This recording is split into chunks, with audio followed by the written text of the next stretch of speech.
Okay, so what is inertia? Inertia is the tendency of the body to oppose the change in its state of rest or of uniform motion. It means the body opposes the change in velocity, because ultimately if it is opposing the change in state of rest or the change in uniform motion, it is opposing the change in velocity. So you can define it in another way: the opposition to the change in velocity is inertia. What do you mean by change in velocity? If the velocity changes, there is an acceleration.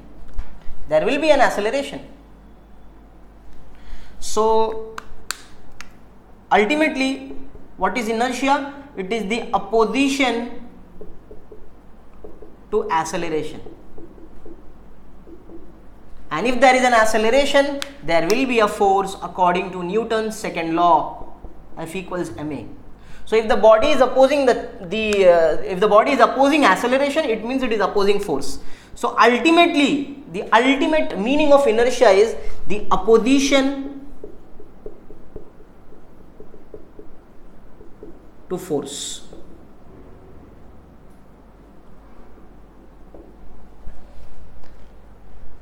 Okay, the more the mass is, the more opposition the object will give to force, and therefore you see that force is directly proportional to mass, where mass signifies inertia. This mass is the measure of inertia, because more the mass, more will be the force required to produce same amount of acceleration in that object.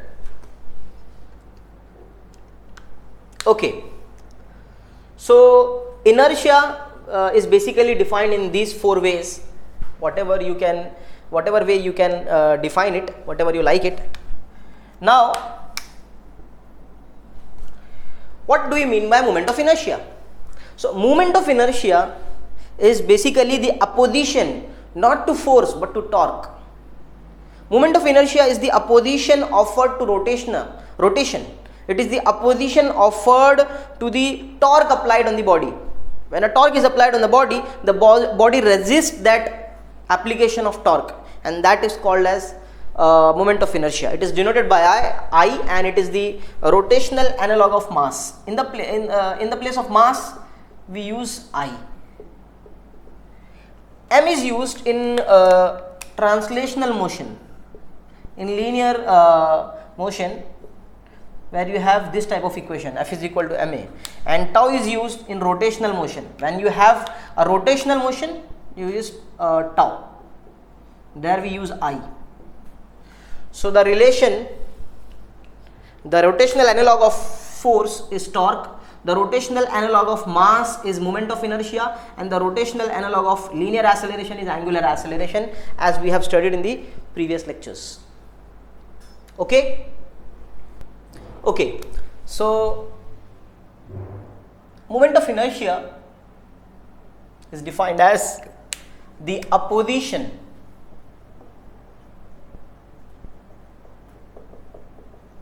offered to the change in angular velocity. If you want to change angular velocity, if you are trying to change the angular velocity of the object will oppose it. It means it is opposing acceleration, because change in angular velocity is acceleration, and which is angular acceleration, by the way.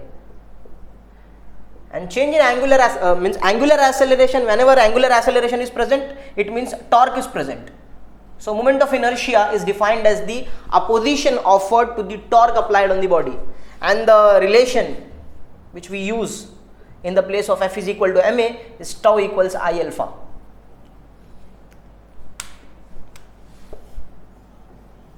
Where tau is torque, which is a rotational analog of force. It is force times the distance from the axis of rotation. This is moment of inertia.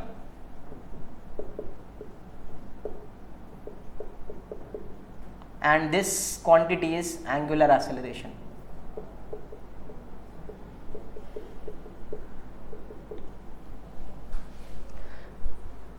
Is it clear? What now this was the meaning of moment of inertia. How we define it in a more mathematical format. How to define it? What is the equation which governs moment of inertia? How can you define it mathematically? So the mathematical definition of moment of inertia is the product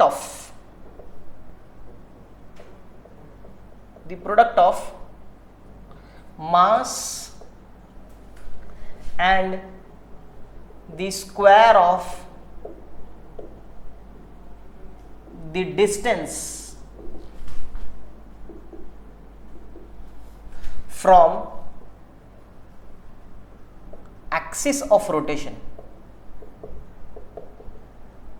Okay. So if you have an object, a point particle having a mass m, which is moving in a circular orbit around an axis of rotation which I have drawn, and the distance of this point particle, okay, let me draw a bit bigger. The distance of this point particle which is having a mass m from the axis of rotation is r. Then the moment of inertia is given by I equals, it is the product of mass and the square of the distance from the axis of rotation. So moment of inertia is given by I equals mr square. From here you can write the SI unit of moment of inertia. What is the SI unit? SI unit is kg meter square. And the dimension of moment of inertia can also be written. It is very simple. It is m1 L2 t0, because there is no time component here. Okay. How to find the moment of inertia of a extended object? Because if you want to find the moment of inertia of a point particle, it is very simple. Take the mass of the point particle, multiply by the square of the distance from the axis of rotation. But if the object is a bit complicated, like it's an extended object like this, or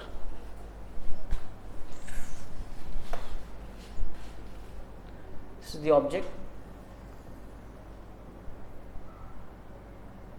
Okay.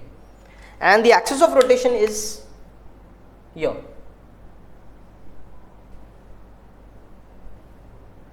This is the axis of rotation around which the object is moving or rotating. So how can you find the moment of inertia of this object? See, if the object is made up of a discrete number of particles, it is very simple to find. You can take some particles, like it is made up of n particles, for example. You can take like 2 or 3 particles and find the moment of inertia. The mass is m1 of this particle, the distance is r1. Take this particle, the mass is m2, the distance is r2 from the axis of rotation. Take this particle, the mass is m3, the distance is r3 from the axis of rotation, and sum all those. Find the moment of inertia of this particle, find the moment of inertia of this particle, then this particle, add all those till n number, because you want to add all the moment of inertia of all the n particles. If you add it, you will get the answer.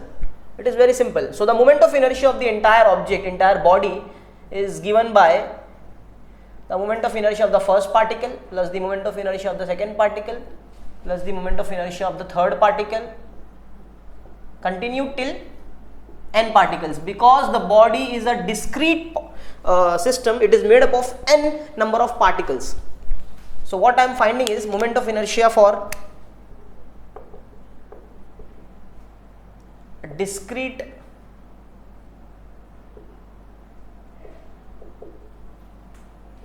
body. So now you can sum this in this manner, mi ri square, where I goes from 1 to n, because it is made up of n number of particles. This was simple, adding all the moment of inertia contributed by each particle. Now if you want to find the moment of inertia of an extended object, which is a continuous object, or continuous body, it is not made up of discrete number of particles. It is a continuous body. So how to do it?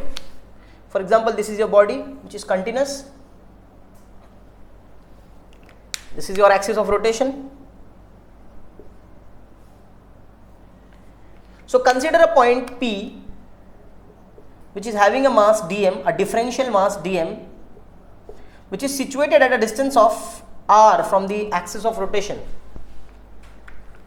Find the moment of inertia contributed by this point P, which is given by di, which is equal to integral dm mass into, which is equal to the small moment of inertia, the infinitesimally small moment of inertia contributed by point P is mass times distance square. Now, if you want to find the total moment of inertia of the entire body, you have to integrate it. Integrate all the small di's. So, you will get integral dm r square, or you can write integral r square dm, whatever you like.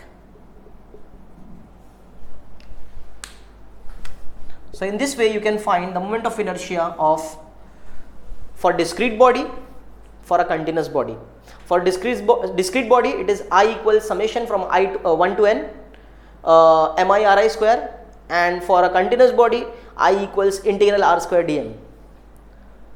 We will see in the future lectures how you can find for some symmetric bodies, for some symmetric continuous bodies, how to find the moment of inertia, like for a ring, for a disc, for a sphere, and all those in the coming lectures.